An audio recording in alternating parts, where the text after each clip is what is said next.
Los invito a ponerse de pie. En nombre de Dios y la patria, da inicio a la Comisión de Educación. Señor secretario, tenemos cuenta. Sí, presidente, en cuenta, en primer lugar, de la señora Águila, Jessica Águila. Ella es presidenta del Sindicato de Trabajadores de la Casa Central, CITRAC, coordinadora nacional de funcionarios de educación municipal, CONAFUDAEM, en la cual señala la preocupación por la situación que se ha vivido con la Corporación Municipal de Desarrollo Social de Antofagasta, en la cual fueron despedidos varios funcionarios, varios trabajadores del Servicio Local de Educación Pública, SLEP de Antofagasta, mediante quienes habían sido contratados de conformidad a la norma. Ahí relata ella la situación que afecta y pone casos de determinados funcionarios que han sido afectados con esta destitución y que eran personas que habían ganado, 30 trabajadores que habían ganado concursos públicos competitivos con procesos de formación sindical y han visto frustrado su legítimo ingreso a las decisiones administrativas que se han adoptado. Y solicita a esta comisión si puede ejercer algún tipo de acción en relación con esta situación para evitar nuevas vulneraciones en SLEP de Antofagasta, en la transición a SLEP de Antofagasta. Bien, yo no sé si el ministro tiene usted alguna información de esto o se la solicitamos al director de la DEP. SLEP Antofagasta, destituciones. Lo que pasa es que son funcionarios que habrían ganado concurso en el SLEP, pero fueron desvinculados de la corporación. Y no sé la razón jurídica por la cual no podrían asumir, que eso es lo que expone aquí la... Correcto. Porque ocurrió antes de que se materializara el traspaso del concurso. Entonces, a la Dirección de Educación Pública. exactamente. Entonces, pidamos al director de la DEP que... Oficio a la DEP para que nos explique la situación y de qué manera se puede corregir. ¿Acordado? Correcto, acordado.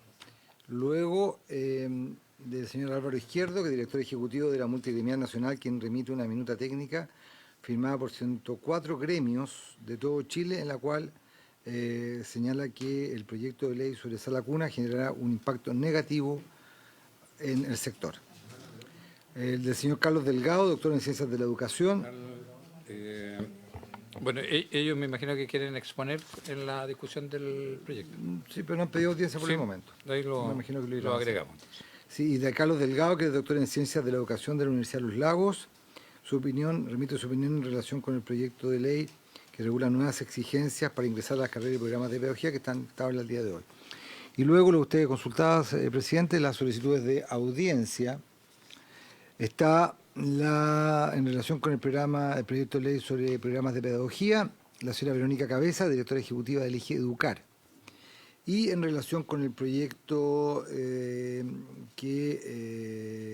relación de sala cuna, ha pedido audiencia José Manuel Jaramillo, que es director ejecutivo de la Fundación Choshuenco, que es una red que representa a universidades, sostenedores e implementadores de programas de educación temprana que convoca más de 55 organizaciones, y en este momento, presidente, del movimiento Sala Cuna Hoy. También ellos están pidiendo audiencia. Es una agrupación que representa a más de 20 instituciones en relación con la educación inicial, y ellos solicitan a la comisión que el proyecto de ley sobre sala cuna pueda ser aprobado con la mayor celeridad. Y además piden si pueden ser convocados. Bien, lo colocamos en el... secretario, en el proyecto del FES, ¿cuántas organizaciones tenemos? Habían algunas más, pero no eran muchas. Ya, ya. Entonces no podemos... Bien. Entonces, damos inicio. Sí. Sí, presidente, en la tabla del día de hoy se encuentra... Damos inicio a la tabla, entonces. Sí, como se encuentran 3 proyectos de ley, presidente. Senadora Pascual. Sí, gracias, presidente. No solo si para el proyecto de Sala Cuna también se pudiera incorporar como invitados a exponer a las representantes de las asociaciones, de la JUNGI, de Integra, que creo que son 3. Importantes escuchar también su opinión. Perfecto, se incorporará, como lo ha pedido la senadora Pascual. Presidente, como estaba haciendo en su momento, en la tabla del día de hoy se encuentran 3 proyectos de ley que tienen el primero, y están en este orden fijado en la tabla, iniciar la discusión en general del proyecto de ley que se encuentra en segundo trámite constitucional, que modifica la ley 20.129 con el objeto de regular nuevas exigencias para ingresar a las carreras y programas de pedagogía. Luego también iniciar la discusión en general del proyecto de ley en segundo trámite constitucional que modifica y prorroga la vigencia de la ley 19.648 que otorga la titularidad en el cargo de profesores contratados a plazo fijo por más de 3 años. Y finalmente, iniciar la discusión en particular del proyecto de ley en primer trámite constitucional que tiene su inicio en un mensaje del presidente de la República, Sebastián Piñera, para equiparar el derecho a sala cuna para las trabajadores independientes que indican las condiciones que establece, modificando el Código del Trabajo para tal efecto y creando un fondo solidario de sala cuna, que este es un proyecto que, le recuerdo a la comisión, es un proyecto que fue discutido, analizado y votado por la Comisión de Trabajo y Previsión Social del Senado. Nos fue remitido a nosotros la semana pasada en cumplimiento del acuerdo de la sala, que era que el proyecto en particular, el proyecto ya fue aprobado en general, el proyecto en particular, una vez que fuera despachado por la Comisión de Trabajo, fuera discutido y votado por la Comisión de Educación. Eso es, presidente, la tabla del día de hoy. Muchas gracias, secretario. Saludamos a la ministra Orellana y al ministro Bocardo que vienen ingresando y a todos los asistentes. Le damos la palabra al ministro Cataldo para que exponga el punto 1. Muchas gracias, presidente. Por su intermedio saludar a la senadora Pascual, senador Cast, también a la secretaría, a los asesores y asesoras presentes. Justamente como señalaba el secretario, tenemos el deber de presentar el día de hoy un proyecto muy importante que tiene que ver con el proyecto de ley que regula las exigencias para ingresar a estudiar carreras de pedagogía o programas de pedagogía. Este es un proyecto de ley que viene a segundo trámite constitucional y que efectivamente tiene como antecedente que la ley 20.903 que crea el Sistema de Desarrollo Profesional Docente, la carrera docente, se publica el año 2016 e introduce algunos ajustes en los mecanismos de admisión a la educación superior, estableciendo requisitos con una transición establecida, ¿cierto?, para llegar a esos requisitos, ¿no? Además, se modifican en la ley 21.129, producidas estas modificaciones entre el año 2016 y 2018, que regularon requisitos más estrictos de calidad para la acreditación de universidades que imparten carreras de pedagogía, y también la ley 21.625, aprobada el año 2023 en el Congreso Nacional, que establece el Sistema Único de Evaluación Docente, que también toca estos temas. Entonces, reconociendo estos avances en la política docente, también es relevante establecer que también hay criterios de selectividad académica para el acceso a la carrera de pedagogía, establecida en la ley 20.129, que nunca se han aplicado, y en la 20.903, que generan efectos no deseados para el sistema educativo, que vamos a relatar procedentemente. El proyecto de ley que presentamos hoy propone abordar un problema muy importante, que es la desconexión entre la oferta formativa en educación superior y la necesidad docente en el país y en los territorios. Esto se expresa en 3 grandes problemáticas a saber, presidente. Lo primero es que las matrículas de pedagogía, de acuerdo a los datos entregados por el Centro de Estudio del Ministerio de Educación, han caído un 43,3% entre el 2018 y el 2022. Los programas regulares, en los últimos años la matrícula ha tendido a estabilizarse, con un 3,8% entre el 23 y el 25. Y esto significa que si entran en vigencia las exigencias establecidas en la ley 20.903, respecto al percentil 60 como requisito para acceder a la pedagogía, la caída proyectada sería de un 40% en la matrícula. O sea, para que nos hagamos una idea, estaríamos subiendo de poco más de 500 puntos a más de 624 puntos de un año para otro en la admisión a carrera de pedagogía. Es relevante señalar también, presidente, que esto tiene una mirada territorial, no afecta por igual al territorio nacional. Seguramente este 60%, el percentil 60 en la región metropolitana no es un problema, pero en regiones sí lo es. En ese percentil muchos estudiantes ingresan a estudiar carreras como Derecho u otras, y evidentemente la pedagogía quedaría rezagada. Además, de acuerdo al informe del Centro de Estudio y del IGE Educar del año en curso, se estima que existe un déficit de 123.789 horas docentes idóneas. Y esto es importante, presidente, porque la cobertura en Chile no es por docente. En Chile se hace cobertura por horas. Son las determinadas horas las que constituyen los planes de estudio, que son los que se cubren anualmente. Entonces, para hacer una aproximación mucho más precisa a el déficit, lo que estimamos fue cuántas horas docentes no están cubiertos por docentes idóneos, ¿no? Es decir, con título habilitante o habilitación que tenga decreto de por medio. Y también nos faltan 235.602 horas de docente especialista, es decir, que tenga un título específico para un nivel o una asignatura correspondiente. Y eso equivale al 6,2% y al 11,7% respectivamente del total requerido a nivel nacional. Es decir, ese es el déficit de coberturas horarias que tenemos en este minuto a propósito de no contar con docentes idóneos o docentes especialistas. Al mismo tiempo tenemos un déficit preocupante de oferta formativa en pedagogía. Entre 2016 y 2025 las carreras regulares disminuyeron en 460 programas, es decir, más del 57% menos de programas y carreras regulares. Y entre el 24 y 25 el número de programas regulares también disminuyó en 8 casos, principalmente en universidades privadas que concentran esta disminución. Y si bien es cierto, ha habido un aumento en el número de programas de prosecución de estudios, es decir, aquellos que permiten optar al título de profesor post licenciatura, este no logra compensar la caída de los programas regulares que han existido. Es decir, si han caído 460 programas entre el 2016 y el 2025, en el mismo periodo se han abierto 48 programas de prosecución de estudios. Es decir, absolutamente asimétrica la proporción. Entonces, el problema del déficit, como decía recién, no es parejo, afecta de manera desproporcionada a las regiones extremas y en determinadas áreas del conocimiento, y así se ha identificado por el PNUD, por UNESCO, el mismo CRUCH, y obviamente en el informe reciente del CEM, que es el Centro de Estudio del Ministerio, junto a Elige Educar.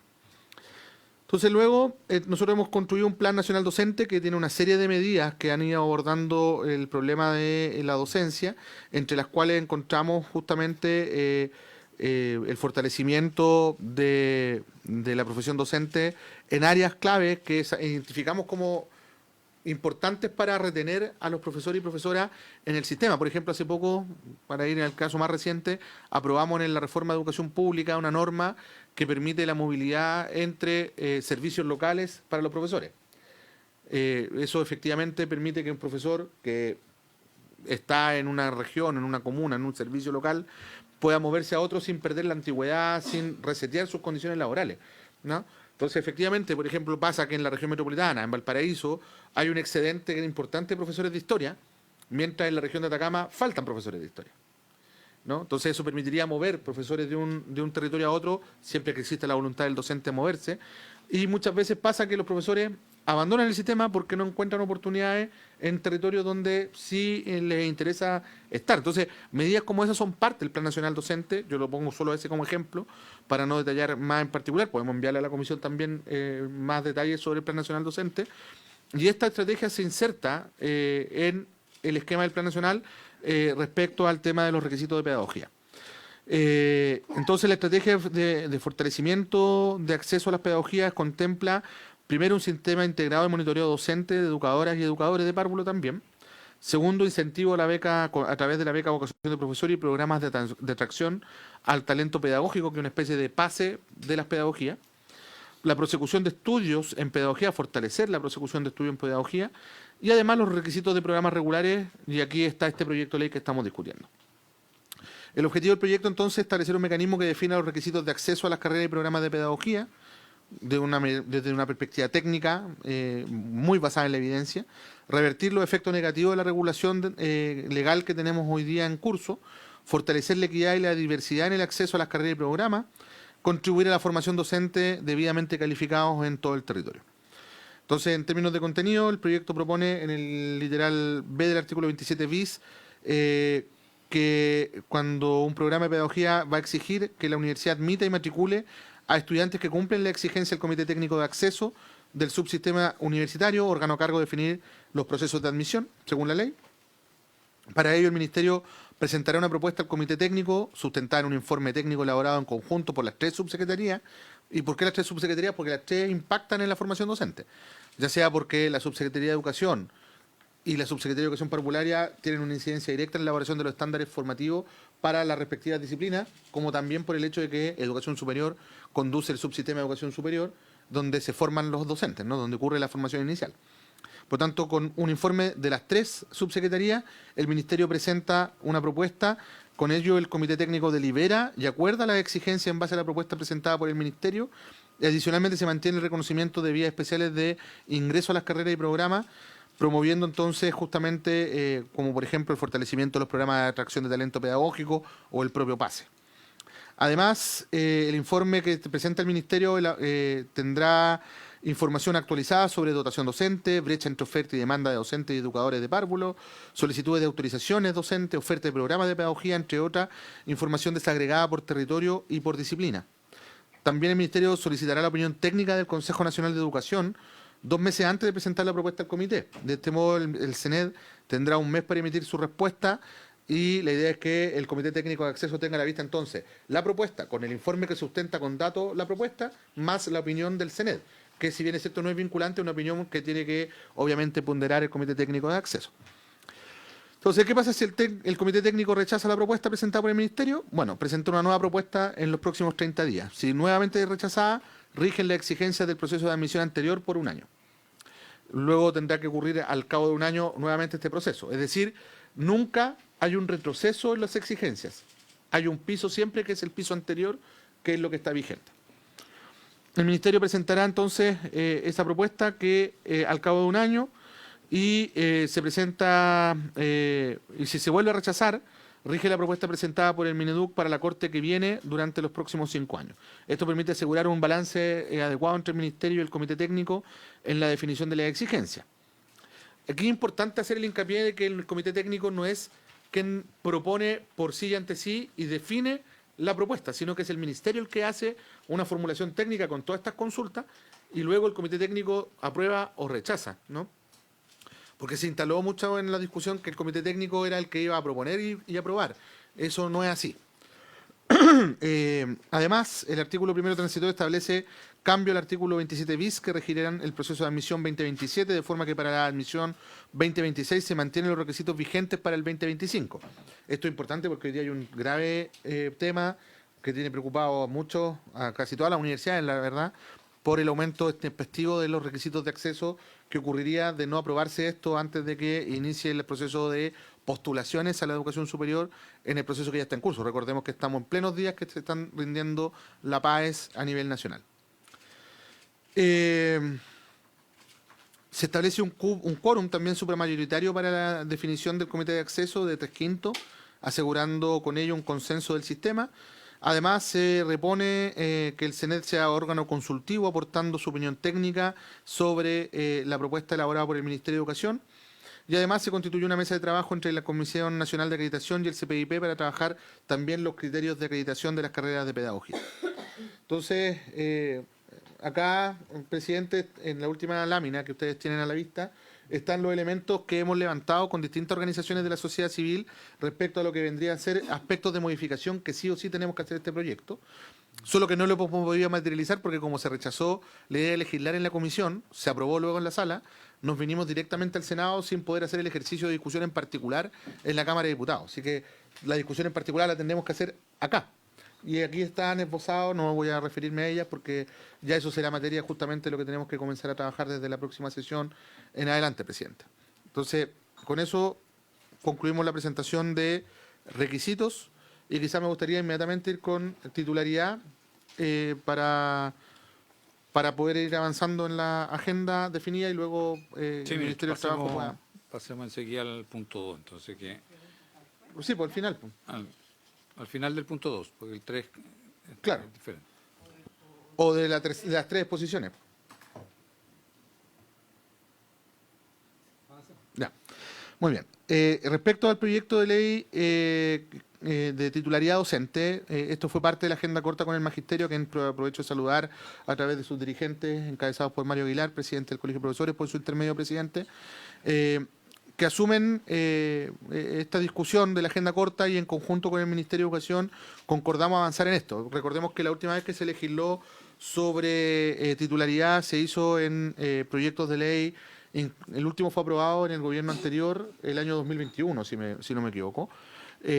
Por tanto, esto es algo que se ha hecho recurrentemente, sobre todo porque la figura contractual docente de la contrata se supone es una figura transitorias y no permanentes. Y nos hemos encontrado con casos de profesores que llevan excesivamente años trabajando bajo la modalidad de contrata y no ocurriendo el paso justamente a la titularidad. También es importante destacar, presidente, solo para claridad de los senadores y senadoras, que la titularidad no es equivalente a la planta del sector público. ¿Ya? La titularidad docente no genera inamovilidad, al revés, es susceptible de ser suprimida las horas de un profesor titular, solo que la titularidad lo ubica en una última etapa en el proceso de supresión de horas y además está asociada a la indemnización por año de servicio que claramente corresponde a cualquier trabajador. Por lo tanto, es importante despejar eso. O sea, aquí no estamos hablando de una titularidad que genera una inamovilidad funcionaria. Entonces, la presentación tiene dos partes. En la primera, el estatuto docente plantea que son titulares los docentes incorporados a una dotación previo concurso público.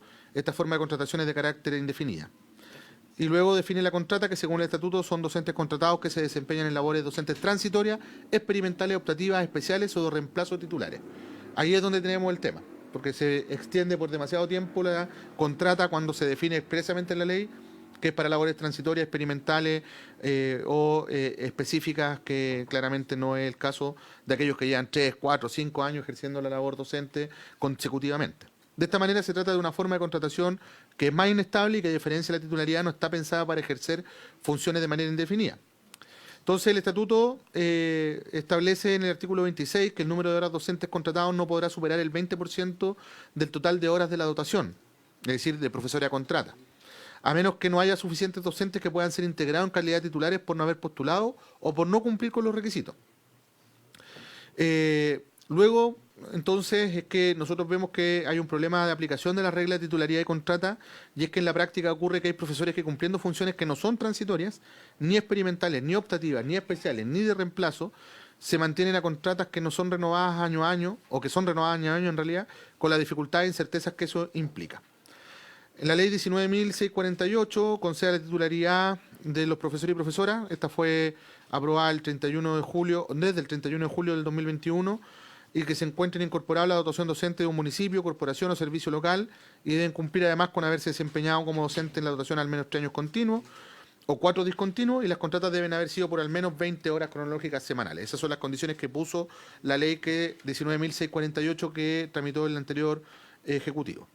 Con esta fórmula se reconoce la titularidad de los docentes que se desempeñan en la dotación por un periodo de tiempo de al menos 3 años, es decir, se entiende que su contratación en realidad no tiene un carácter de transitorio. Por otro lado, la ley de titularidad docente que revisamos, que esta que acabamos de revisar, inicialmente reconoció la titularidad a los docentes que cumplían con los requisitos desde el año 99. Luego se fueron dictando sucesivas leyes que fueron reconociendo la titularidad de los docentes que cumplían los requisitos en un momento determinado, es decir, 2014, 2018, 2021. De esta manera, la última vez que se actualizó la ley, como decía al inicio de la presentación, fue el año 2021, por lo que se concluye que es conveniente hacer una actualización que reconozca la titularidad a aquellos docentes que llevan un tiempo prolongado desempeñándose en una dotación docente. Además, también considerando que muchos mantienen la calidad de contratados, aun cuando se desempeñan en funciones permanentes, y que cada 3 o 4 años se vuelve a discutir y dictar leyes especiales que reconozca esta titularidad. La idea también en este proyecto, y esto fue una iniciativa del Ejecutivo, fue presentar una indicación orientada precisamente a establecer un mecanismo permanente de acceso a la titularidad. Es decir, aquí estaríamos frente a una innovación respecto a las normas anteriores, y es que estamos haciendo un mecanismo permanente que permita que no tengamos que estar discutiendo cada 4 años una nueva ley de titularidad. El proyecto de ley establece entonces por primera vez reglas de carácter permanente que conceden la titularidad a los docentes que cumplen con los requisitos, teniendo en cuenta entonces el carácter permanente. Las reglas se incorporan derechamente al estatuto docente y no una ley especial distinta. Los requisitos que deben cumplir los profesores para acceder a la titularidad se verifican el 31 de marzo de cada año, y si se cumple con los requisitos, la titularidad se concederá por resolución del sostenedor y regirá a partir del 1 de abril del respectivo año. ¿Cuáles serían los requisitos? Encontrarse primero incorporado en calidad de contratado a la dotación docente, haberse incorporado en calidad de contratado a la dotación docente mediante un proceso de reclutamiento y selección transparente, objetivo y público, y en tercer lugar, haberse desempeñado como docente en la dotación para un mismo sostenedor en calidad de contratado durante al menos 3 años continuos, 4 años discontinuos en los últimos 5 años, por un mínimo de 20 horas cronológicas de trabajo semanal. El proyecto también contiene otra innovación, que se modifica el artículo 25 del Estatuto Docente, estableciendo que los profesores contratados ingresarán a la dotación mediante proceso de reclutamiento y de selección transparente, público y objetivo. Es decir, se incorpora una obligación para el sostenedor de realizar un proceso de contratación especial. No le decimos cuál es exactamente, pero tiene que hacer un proceso de selección y de reclutamiento público. Y por último, se establece un artículo transitorio que otorga la calidad de titular a la y los docentes que cumplan con los requisitos antes señalados el día 31 de julio del 2025, y en particular esta norma es la que rige a la primera corte de profesores, que no se les va a exigir haber ingresado a la dotación docente mediante un procedimiento de reclutamiento y selección transparente, dado que son docentes que ya están ejerciendo la labor. La norma de reclutamiento, como se crea la ley permanente, opera hacia adelante, no hacia atrás, ¿no? Y eso explica obviamente el caso del artículo transitorio, que por cierto regula todo lo que estamos hablando sobre titularidad, refiere exclusivamente al sector público, ¿no? También por si queda la duda de si esto rige al sistema particular o no. Entonces solamente para establecimientos públicos, que no lo dije en la presentación. Eso, presidente, son los contenidos de la norma de titularidad docente. Gracias, ministro. Ofrezco la palabra. ¿Dudas, consultas de estos dos proyectos? Si no, pasamos al senador Pascual.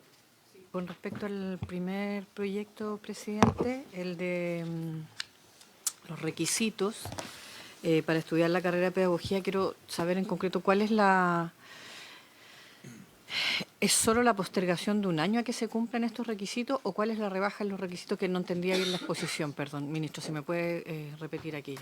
Estamos absolutamente de acuerdo con el segundo proyecto de titularidad, por cierto. Gracias, senadora.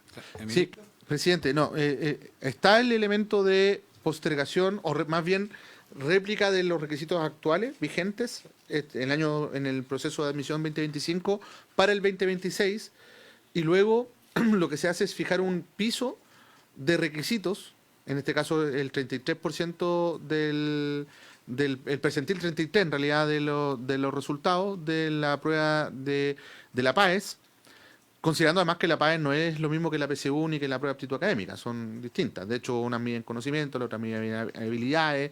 El percentil 33 de la PAES no es el percentil 33 de la PSU. Entonces, se establece el requisito piso en el percentil 33 y a partir de eso se crea un mecanismo en el que el Comité Técnico de Acceso es el que, frente a la propuesta del Ministerio a través de un informe fundado con consulta al Consejo Nacional de Educación, va a ir regulando esto cada una cierta periodicidad de años. El Comité Técnico puede rechazar la propuesta, frente a lo cual el Ministerio puede insistir en los 30 días siguientes. Si se vuelve a rechazar, al año siguiente puede volver a presentar una propuesta. Si se vuelve a rechazar, ya la propuesta presentada por el Ministerio rige por los próximos 5 años. Es decir, hay un mecanismo que obliga a ponerse de acuerdo, pero si no hay acuerdo, tampoco se impide el desarrollo de la política pública. Y eso permite que el Ministerio de Educación pueda presentar propuestas con perspectiva territorial. Es decir, que el requisito de acceso en Arica sea distinto al requisito de acceso en la región metropolitana y distinto al requisito de acceso en Antofagasta y distinto al de Magallanes. Porque son realidades distintas. De hecho, es la única región del país que tiene toda la oferta de pedagogía es la región metropolitana. En otras regiones no existe toda la oferta académica y con un percentil 60, como nos obligaría la ley si es que no hacemos nada ahora, estaríamos obligando en regiones a estudiar pedagogía con puntajes que en realidad permiten que los estudiantes puedan optar a otro tipo de carreras con mucho más rentables, por decirlo de alguna forma, desde el punto de vista laboral en el futuro. Cosa que obviamente no va a suceder. Por eso es que es importante también mirar el fortalecimiento de los mecanismos alternativos de acceso como los PATP, que son los programas de atracción de talento pedagógico u otras, que son parte también del diseño de la política pública. Gracias, ministro. Senador Kass. Gracias, presidente. Saludar al ministro, a los ministros, a los colegas, a todos los asesores que nos acompañan. Ministro, usted sabe que hemos construido bastante de acuerdo, hemos avanzado en varias cosas. Yo le quiero decir que en el primer proyecto de tratar de efectivamente de flexibilizar la norma para que quienes estudian pedagogía no tengan que pertenecer a el porcentaje que establece la ley, yo le quiero decir con todas sus letras, yo no estoy de acuerdo. Y no estoy de acuerdo y nunca estaba de acuerdo. Esto es una larga discusión. Yo, cuando comencé hace ya casi 12 años en el Congreso, en este lugar, me tocó en la Comisión de Educación de la Cámara de Diputados, con Adriana del Piano, que era la ministra de Educación de Bachelet, de la presidenta Bachelet en ese minuto, donde se hizo una gran discusión de la carrera docente. Y tuvimos una gran... De hecho, ahí conocí aquí a don Mario, que estaba en ese minuto, creo que era el segundo, a bordo del Colegio de Profesores. Y fue una larga discusión. Fuimos, de hecho, a Finlandia, fuimos con varios de los diputados del Frente Amplio. Fue la actual vocera Camila Vallejo, fue el señor Giorgio Jackson, fueron varios. Y lo que el paradigma nos dijeron y que eran los ejes fundamentales era justamente que en Chile tenemos un sistema donde los pobres profesores muchas veces, dado que desconfiamos de ellos y dado que por distintos motivos históricos, les decidimos qué tienen que hacer en cada minuto de la clase. En el fondo, porque en el fondo...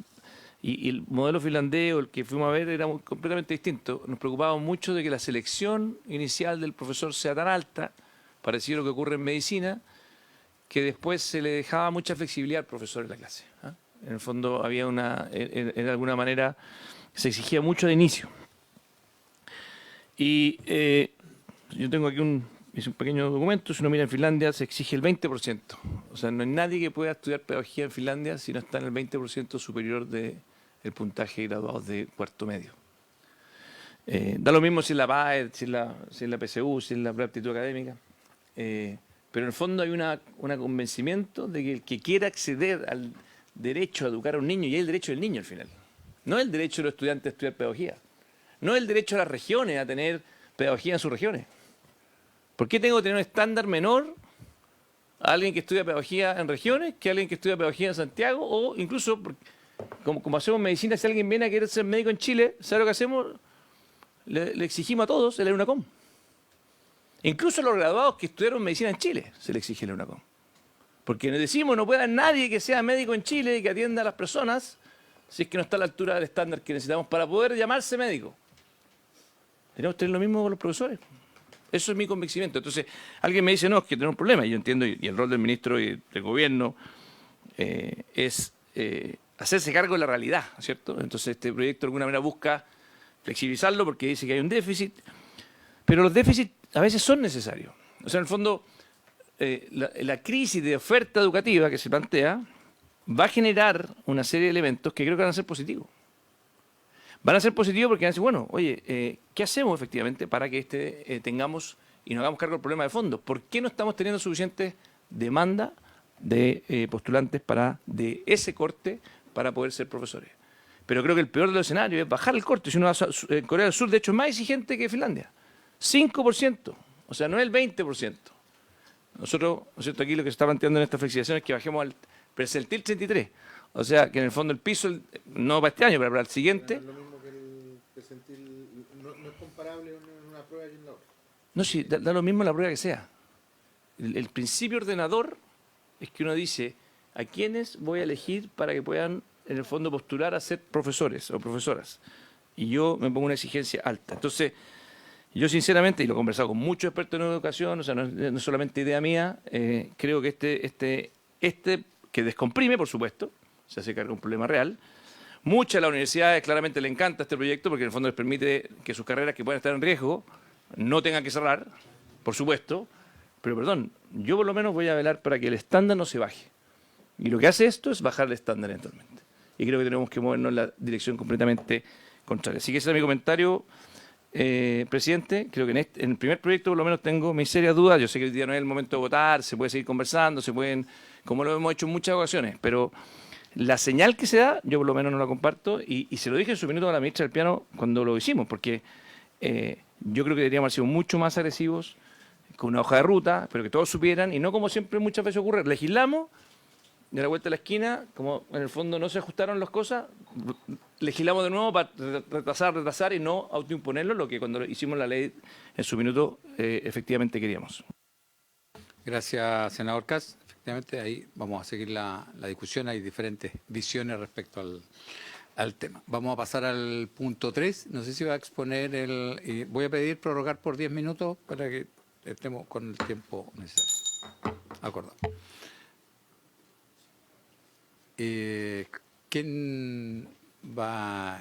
Tenemos 3 ministros hoy día en la mesa y un subsecretario. No, 2 subsecretarios. Y 3 subsecretarios. Es que no estaba mirando a la derecha, ministro, estaba mirando a la izquierda, ¿no? ¿Se da cuenta, no? ¿Quién va a partir? Ministro Orellana. Muchas gracias, presidente. Saludo por su intermedio a todos los senadores y senadoras.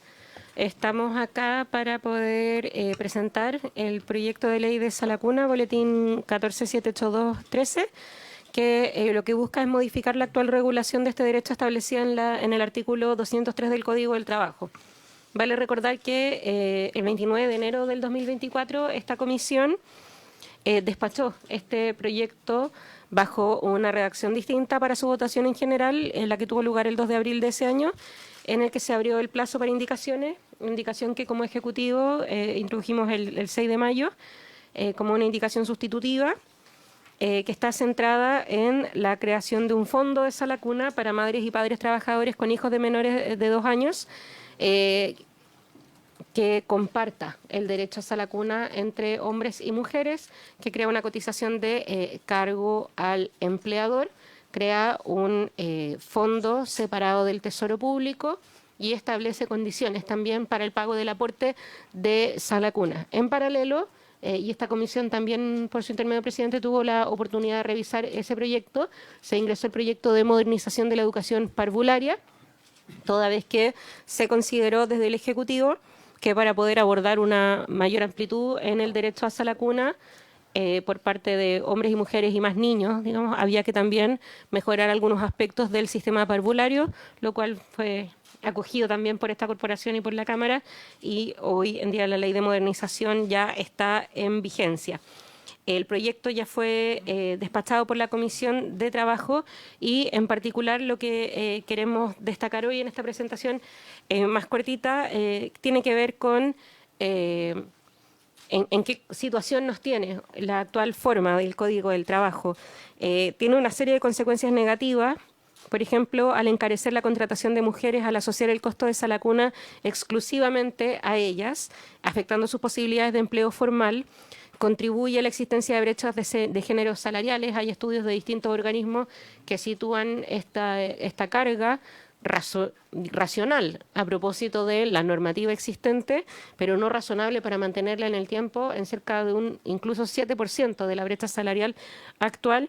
Reduce la eficiencia y afecta además el crecimiento de nuestro país en la medida que impide que muchas mujeres participen del mercado laboral formal. Y en ese sentido es que hemos avanzado en una propuesta que fue acogida por la Comisión de Trabajo y que hoy se presenta acá, que lo que busca entonces es mantener el estándar educativo que ha alcanzado nuestro país respecto a la educación parvularia, romper con el límite de las 20 trabajadoras para que las mujeres puedan gozar del derecho a Sala Cuna independiente del tipo de empresa en la que están empleadas, compartir el derecho a Sala Cuna con los padres para que ellos también puedan tener ese derecho en la medida que han ido avanzando también las obligaciones parentales, también lo deben ser los beneficios asociados al cuidado de niños y niñas, y en cuarto lugar también la creación de este fondo de origen bipartito que permite ordenar el gasto ya existente. El derecho a Sala Cuna es una obligación existente desde 1917 para los empleadores, de una forma que sea más eficiente y permita velar por la calidad y ese pago. Así que le doy la palabra, le pido darle la palabra al presidente del ministro. Ministro Bocardo. Bueno, muy buenas tardes. Saludar a todos los senadores, senadoras presentes, a todos los equipos que nos acompañan y también a las organizaciones sindicales. tanto representantes de la CUT como también de las organizaciones de los distintos actores de la sociedad civil que también hoy día están presentes. Yo voy a ser bien sintético para ir a los pilares de este proyecto que básicamente apuntan a una modificación al Código del Trabajo respecto a la obligación laboral que tienen los empleadores de proveer la sala cuna para las mujeres trabajadoras. En segundo lugar, la creación de un fondo que permite asegurar el financiamiento de esta obligación laboral. En tercer lugar, también ciertos elementos de transición que están asociados al proyecto de ley y también algunos nudos que pudimos elaborar en la Comisión de Trabajo y que van a ser también materia de discusión de esta comisión.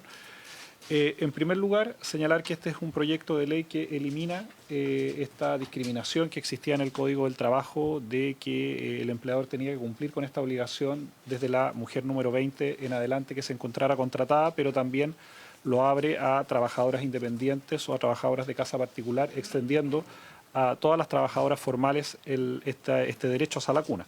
Pero también incorpora a los hombres con el objetivo también de no solamente fomentar la corresponsabilidad, sino que también desanclar los costos de contratación de las mujeres madres y los consiguientes efectos que ya señalaba la ministra Orellana.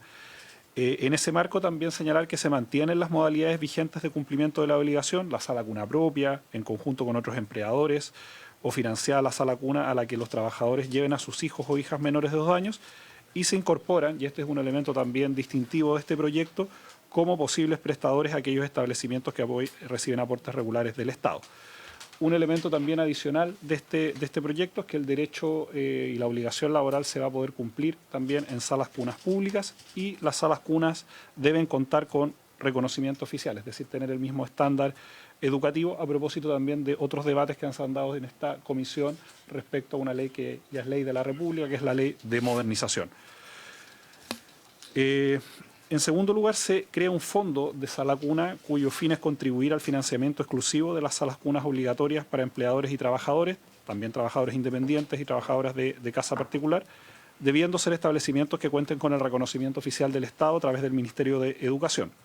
Hay que señalar que este fondo va a estar compuesto por una cotización obligatoria de 0,2 a los empleadores, pero se va a incorporar una cotización adicional de un 0,1 proveniente del seguro de cesantía, constituyendo una cotización de 0,3 que va a permitir construir los principales elementos de financiamiento del fondo, entendiendo sobre todo que en un inicio va a contar también con financiamiento del Estado, entendiendo que como en toda la creación de estos fondos se requiere un periodo de tiempo para que efectivamente estos fondos vayan acumulando una densidad, pero a propósito de esto también un fondo que va a estar diseñado y cuya administración va a recaer en el Instituto de Previsión Social y los aspectos relativos a la inversión en tesorería.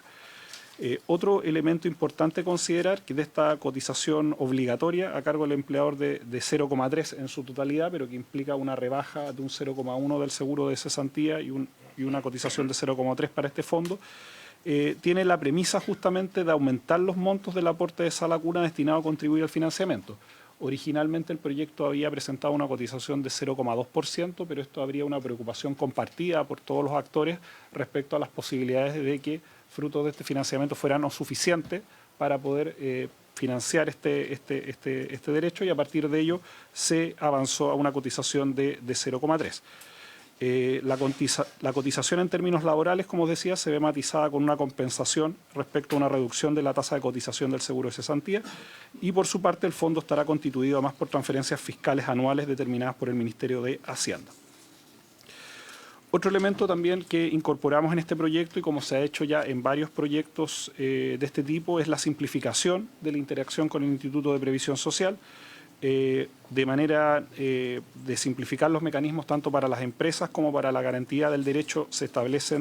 No se establecen documentos específicos, sino que más bien el Estado va a contar ya con la información que cuenta, y por lo tanto para que el empleador pueda recibir el aporte de sala cuna debe estar al día en el pago de las cotizaciones del fondo y acreditar la afiliación o vínculo jurídico y las condiciones que habilitan el derecho a sala cuna, la relación laboral con la persona trabajadora y la matrícula del niño o niña en la sala cuna correspondiente.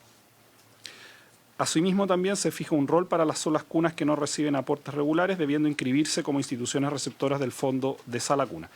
Este elemento es muy importante porque, por un lado, el fondo va a ser el que va a determinar el aporte efectivo a cada una de las salas cunas, con pertinencia además territorial, donde efectivamente este proyecto, que originalmente fijaba un monto de transferencia, finalmente establecimos en la comisión que era más razonable que hubiera una comisión que finalmente determinara el monto a transferir. Tiene una línea base que evidentemente establecida en el informe financiero, pero lo que se buscaba es, por un lado, tener mayor flexibilidad de este fondo, entendiendo que la transición demográfica que estamos viviendo en el país, pero también las distintas realidades regionales e incluso dentro de las regiones, significaba ajustarse a un criterio que está establecido en el proyecto de ley, que son los costos razonables, con el objetivo que, por ejemplo, ciertas regiones o zonas geográficas que por costos asociados a la energía, la movilidad o zonas de difícil acceso, pudieran contar con aportes suficientes para que efectivamente esos empleadores no tuvieran que estar a riesgo de establecer algún tipo de copago.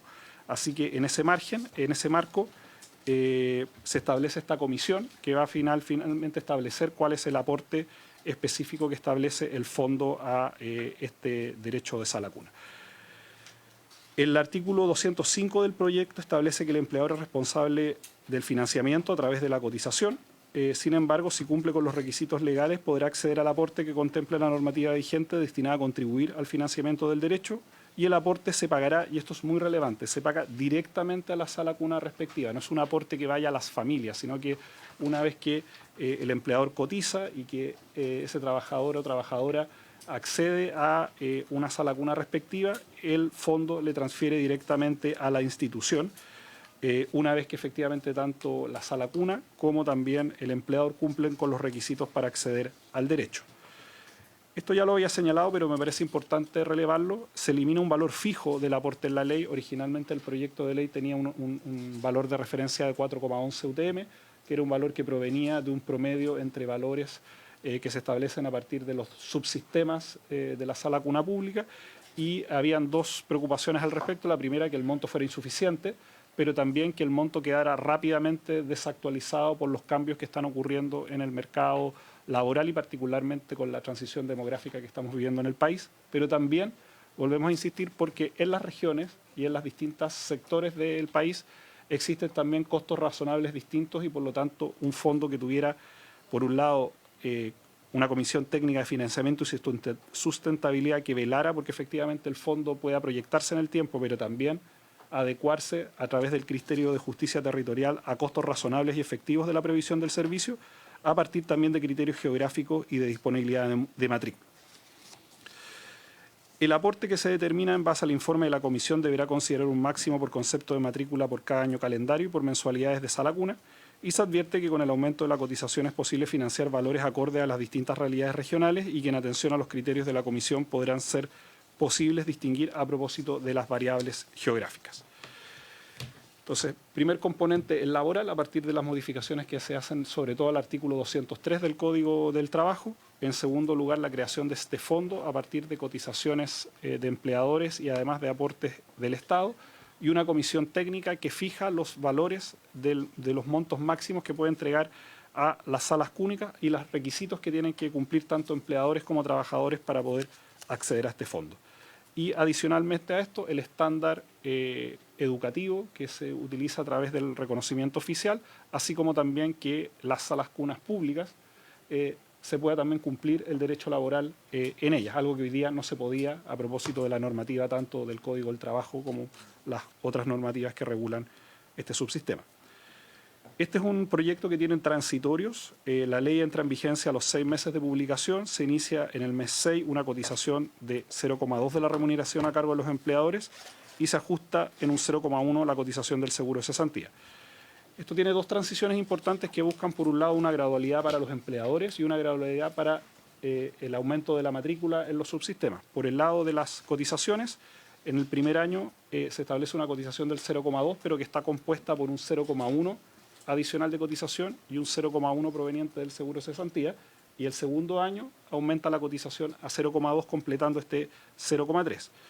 Y por otro lado, durante el mes 12 de la aprobación de esta ley, ingresa la totalidad de las mujeres, es decir, las que tenían esta restricción a propósito de las 20 mujeres o las trabajadoras independientes, entre otros, y en el mes 24 ingresan los hombres. Esto con el objetivo también de amortiguar posibles efectos y de establecer tiempo suficiente para la adecuación de los sistemas para el aumento de la matrícula. De todas maneras, hay que considerar, y lo dijimos en la Comisión de Trabajo, es que del total de la matrícula estimada, al menos sabemos que hoy día en los sistemas públicos, madres trabajadoras que serían susceptibles a este derecho ya son alrededor de 20.000, que actualmente se encuentran en la educación pública, y son 21.000, si no me equivoco, hijas de trabajadoras que, por ser la mujer número 10 en empresas donde muchas veces no, por tener 19 o menos mujeres no se cumple este derecho, van a las salas cunas públicas y cumplen de esa manera. Para efectos de las formas de cumplimiento del derecho a sala cuna y del resguardo del estándar educativo, se advierte que además de los tiempos de transición establecidos para el artículo 203, se combina una medida directa al Ministerio del Trabajo que, mediante decreto a dictar dentro de los 30 siguientes días, fijará prioridades en la resolución de procedimientos para tener reconocimiento oficial de los establecimientos que funcionan con autorización de funcionamiento. Quizás de ahí el ministro Cataldo se puede explayar en aquello. Y para finalizar, los principales cambios introducidos en el proyecto: se fija inicialmente un aporte de 4,11 UTM. Tras la tramitación se elimina este monto expreso y será determinado a través de una comisión técnica, que fue una demanda de varios actores, tanto de la sociedad civil, pero también de esta preocupación que había por la heterogeneidad regional que puede tener los costos razonables de sala cuna. La creación de una comisión técnica que establece el valor del aporte considerando la sustentabilidad del fondo. Aquí estamos hablando de una comisión técnica integrada por personas de Hacienda, Educación y Trabajo. No es una modalidad de comisión más como de la forma que tuvo el FAP, sino que es una comisión integrada por personas de los respectivos ministerios. También se revisó, y esto es bien importante, los costos de administración del fondo de sala cuna, que ahí originalmente en el proyecto se fijaban en 13% y los rebajamos a 3%, hubo una reducción bien importante de los costos de administración. Dado el tamaño que tiene este fondo, son valores razonables, incluso más bajos de los costos de administración que, por ejemplo, hoy día tiene la ley sana. Estamos bastante por debajo de aquello. Aumentamos el valor posible del aporte de 0,2 a 0,3 y ese aumento de ese 0,1 permite construir un fondo mucho más robusto, mucho menos dependiente del aporte estatal. Una preocupación que tuvimos en ese momento, a propósito que se estaba tramitando la ley de presupuesto, era que tampoco este fondo genera una mayor presión de gasto fiscal, y con este 0,3 se alcanza este efectivo. Simplificamos la interacción de los empleadores con el fondo de sala cuna con un rol proactivo del IPS y no solicitarle a los empleadores documentos que el Estado ya tiene, y modificar los plazos de transición para una aplicación gradual de la reforma a la normativa. Asimismo, se incorpora un procedimiento que permita abordar la transición de los establecimientos privados con autorización de funcionamiento hacia el reconocimiento oficial.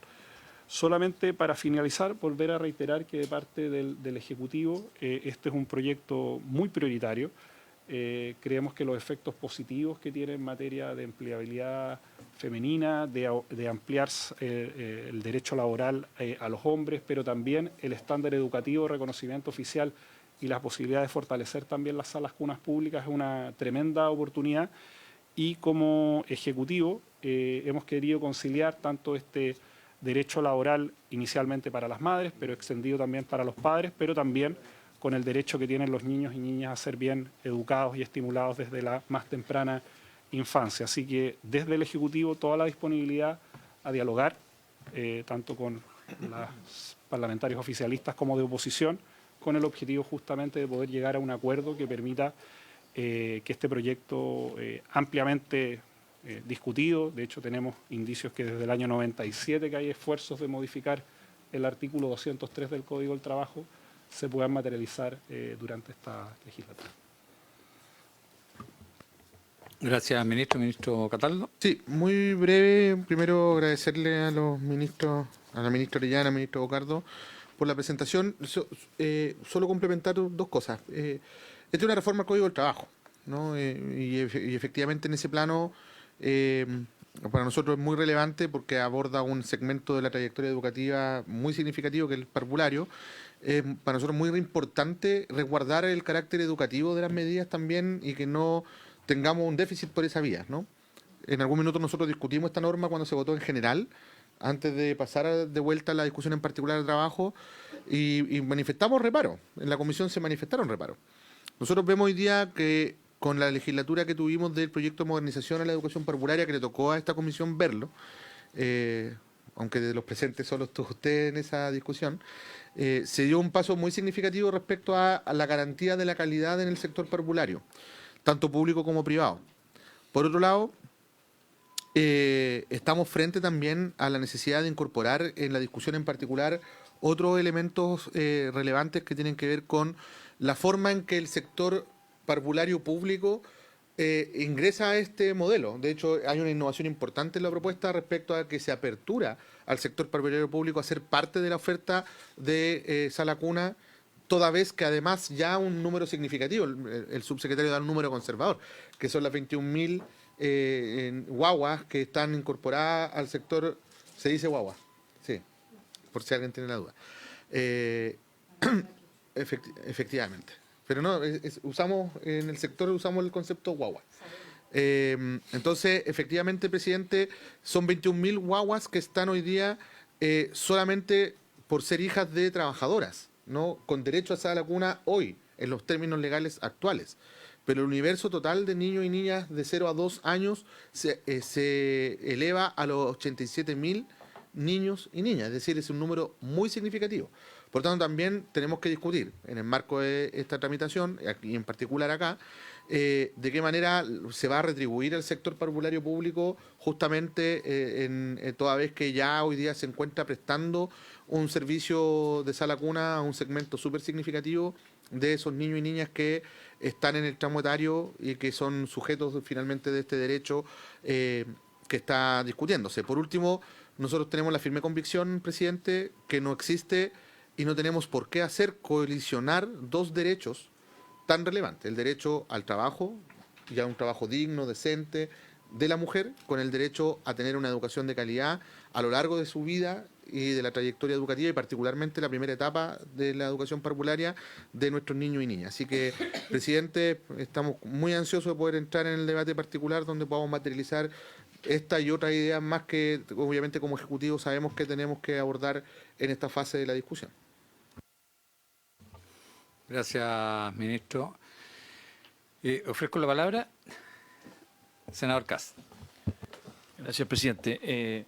Yo creo que este es un debate muy relevante. Yo creo que hay varios elementos, no voy a entrar en el detalle de cada uno de ellos, pero yo sinceramente creo que acá hay una oportunidad de tener un diálogo con el Ejecutivo y ojalá con los parlamentarios también del oficialismo, de tratar de buscar un gran acuerdo que deje una huella, que efectivamente nos asegure que una legislación que claramente es muy mala, es muy antigua, es muy mala, que genera todo tipo de discriminaciones, que genera problemas que este proyecto de ley busca solucionar. Yo insisto, hay muchas cosas que uno puede discutir, pero que creo que van en la dirección correcta. Simplemente por poner un ejemplo, creo que uno de los diseños buenos que tiene el proyecto de ley, presidente, es que esta nueva cotización, que por lo mismo ver el efecto en las pymes y todo lo demás, pero el que se distribuye equitativamente entre aquellos trabajadores hombres y mujeres, creo que es un tremendo paso.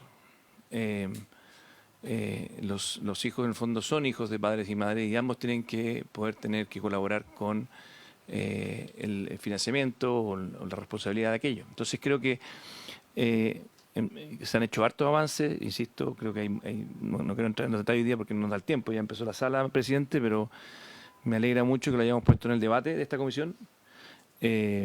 Todos sabemos que en esta comisión estamos bien cargados de trabajo, pero eso espero que no sea excusa para poder discutir temas de fondo tan relevantes como este. Así que simplemente felicitarlo, presidente, por ponerlo en tabla, porque hoy día se inicia la discusión y espero que podamos tener, como hemos tenido en otros temas, un espacio de diálogo técnico que deje de lado cualquier consideración política pequeña y que nos permita eventualmente aprovechar los tiempos para evaluar si es que es posible construir una buena política pública para Chile, sobre todo para los niños, para las niñas y para las madres que desgraciadamente hoy día en el mercado laboral también están siendo discriminadas. Gracias, senador Kass. Sí, yo comparto su palabra. Hay ciertos temas que todavía en nuestro país, por ley, tenemos una discriminación hacia la mujer. Este es uno de ellos. El otro es la sociedad conyugal, que todavía no logramos avanzar. Estamos a puertas, me dicen ahí en la Comisión de Constitución. pero es independiente. Si llevamos muchos años discutiendo este tipo de proyectos de ley. Lamentablemente nos entrabamos de repente en la pelea chica, que si es uno o el otro. Aquí tenemos que buscar la forma de lograr los consensos necesarios para avanzar. Yo creo que ese es el objetivo principal. Aquí existe una discriminación hacia la mujer. No hemos logrado que nuestro país como sociedad asuma la corresponsabilidad en la crianza de los hijos como corresponde, y eso hoy día, como decía el senador Kast, tenemos una oportunidad para aquello. Así que yo espero que exista voluntad del Ejecutivo, como lo ha manifestado. Tenemos varias aprensiones dentro del proyecto, pero sabemos que ya están sonando los timbres. Pero vamos a tener la oportunidad de discutir y de escuchar a diferentes organizaciones. Yo agradezco la presencia de todas las organizaciones que están aquí. Van a tener la oportunidad de expresarse en esta comisión y esperamos ir conversando en paralelo con el Ejecutivo. Me había pedido antes la palabra. Gracias, presidente. Estoy en reemplazo del senador Fidel Espinosa Sandoval, pero nos tocó tratar justamente este proyecto en la Comisión de Trabajo. Y ahí la modificación al artículo 203, que es histórica porque levanta la barrera de las 20 o más mujeres que tienen que estar contratadas en una empresa para que hayan acceso a este derecho de la sala cuna. Es una primera consideración, creo que hay que tenerla a la vista. Dos, que efectivamente contribuye además a la integración de la mujer plenamente cuando hace la opción de ser mamá, de volver al trabajo, porque va a tener un lugar donde dejar a su hijo o hija, o la guaguita, como dice nuestro ministro, guagua, ya, pero el cariño también sirve. Entonces, yo lo que quiero pedir es que se continúe con el espíritu democrático y de diálogo y de construcción de acuerdos, porque aquí vamos a contribuir enormemente reitero, la integración al mundo del trabajo plenamente de las mujeres.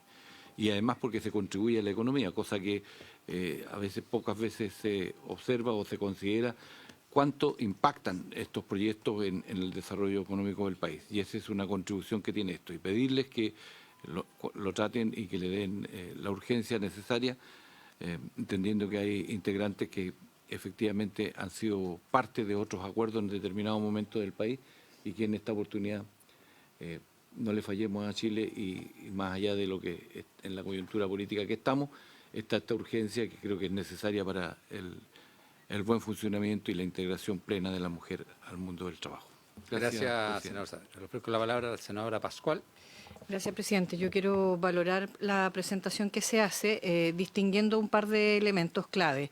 Lo primero es que este proyecto de ley tiene una indicación sustitutiva que elimina en primer lugar todas aquellas consideraciones que trataron de establecer las guarderías o los efectos de personas no vinculadas al mundo educacional con el cuidado de la primera infancia. Y quiero destacarlo porque precisamente si queremos estimular a nuestros niños, niñas en la primera infancia, si queremos destacar también al mundo docente, al mundo de la educación, tenemos que generar esto en estrecha vinculación. Lo segundo es que aquí varios de los gremios que nos acompañan hoy día habían alertado con respecto a que esto se transformara en un simple voucher y no en un fortalecimiento del sistema y de las instituciones, y que al menos lo que yo estoy escuchando ahora pareciera que va encaminado para allá. Tengo algunas inquietudes todavía, pero vamos a seguirlas conversando. Y lo tercero, que me parece bien relevante, es poder también plantear que si acaso es posible, porque aquí se plantea que hay un ingreso en transición, ¿no? O sea, bueno, por un lado se dijo que ya todo el aspecto educativo se separó y se tramitó en Ley de Modernización de la Educación Parvularia. Quiero decirlo para que también acá viene, o sea, lo tramita Educación ahora, pero es eminentemente vinculado al ámbito laboral.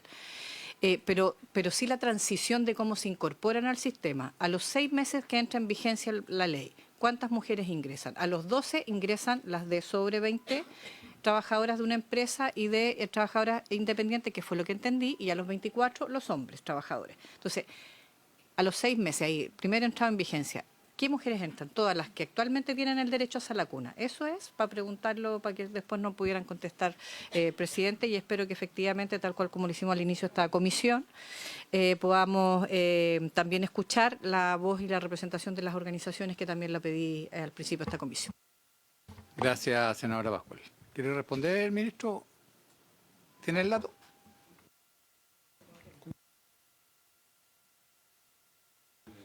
No deje la pelota dando botes. Sí, no, este modelo funciona de la siguiente manera. Hay un primer elemento importante de la transición, es que si bien hay un informe financiero base, hay una comisión técnica que tiene un plazo de 6 meses para poder determinar cuál es el aporte del fondo en la primera etapa. Esto después se va renovando cada una periodicidad establecida. Entonces, en el mes 12 ingresan todas las mujeres que estaban excluidas del derecho, que en este caso son las mujeres en empresas donde hay menos de 20 mujeres, las trabajadoras de casa. Claro, las que actualmente tienen el derecho, efectivamente. Y del mes 12 en adelante, los hijos de hombres, exactamente. Habiéndose cumplido el objeto, se levanta la sesión.